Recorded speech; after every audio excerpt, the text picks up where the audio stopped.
அனைவருக்கும் வணக்கங்க.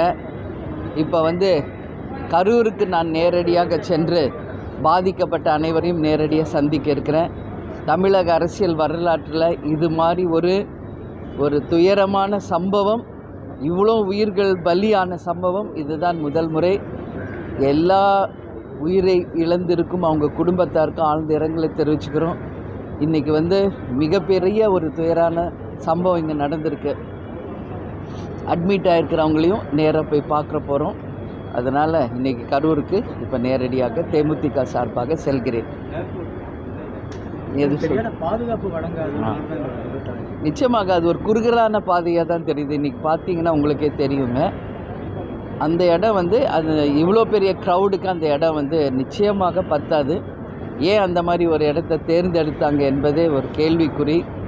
அது மட்டும் கிடையாதுங்க, அவ்வளோ பெரிய மக்கள் வெள்ளத்தில் போலீஸ் பாதுகாப்பு என்பது மிக மிக குறைவாக இருந்தது. கரூர் ஃபுல்லாக கரண்ட் ஷட் டவுன் பண்ணியிருந்தாங்க. ஆம்புலன்ஸ் அவ்வளோ கூட்டத்துக்கு நடுவில் ஆம்புலன்ஸ் வந்த பிறகு தான் இவ்வளோ பிரச்சனையும் ஆச்சு. இது எல்லாமே இருக்குங்க. ஆனால் இது இந்த மரணத்தின் மூலம் நம்ம அரசியல் பேசுவதை விட அந்த உயிரிழந்த அந்த குடும்பங்களுக்கு ஆழ்ந்த இரங்கலை தேமுதிக சார்பாக தெரிவிச்சுக்கிறோம். இப்போ நான் நேரடியாக போகிறேன். அங்கே நேரடியாக மக்களையும் பாதிக்கப்பட்ட குடும்பங்களையும் சந்திச்சுட்டு அங்கேயும் ப்ரெஸ் மீட் இருக்கும். என் கருத்துக்களை அங்கே சொல்கிறேன். இதை விட அகலமான இடம், நல்ல பெரிய இடமா சார்பில் கேட்கப்பட்டது. ஆனால் காவல்துறை சார்பில் இந்த இடமா கொடுக்கப்பட்டது. அதாங்க இப்போ நான் நேராக அங்கே போகிறேங்க. மக்களையும் பாதிக்கப்பட்ட எல்லாரையுமே இப்போ நான் சந்திச்சுட்டு உண்மை நிலை என்னன்றதை நான் அங்கே ப்ரெஸ் மீட்டில் நிச்சயமாக உங்களுக்கு சொல்வேன். பட் இது தவறான ஒரு முன்னுதாரணம். இனிமேல் இது மாதிரி நடக்கக்கூடாதுன்றதை மட்டும் சொல்கிறேன்.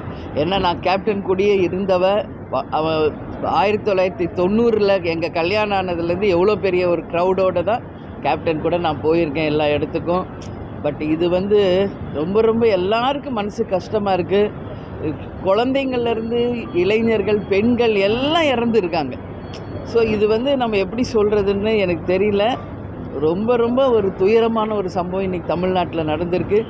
நிச்சயம் இது எல்லாருக்குமே ஒரு வேதனையான ஒரு மொமெண்ட். அவங்களுக்கு எல்லாருக்கும் ஆழ்ந்த இரங்கலை நான் தெரிவிச்சுக்கிறேன்.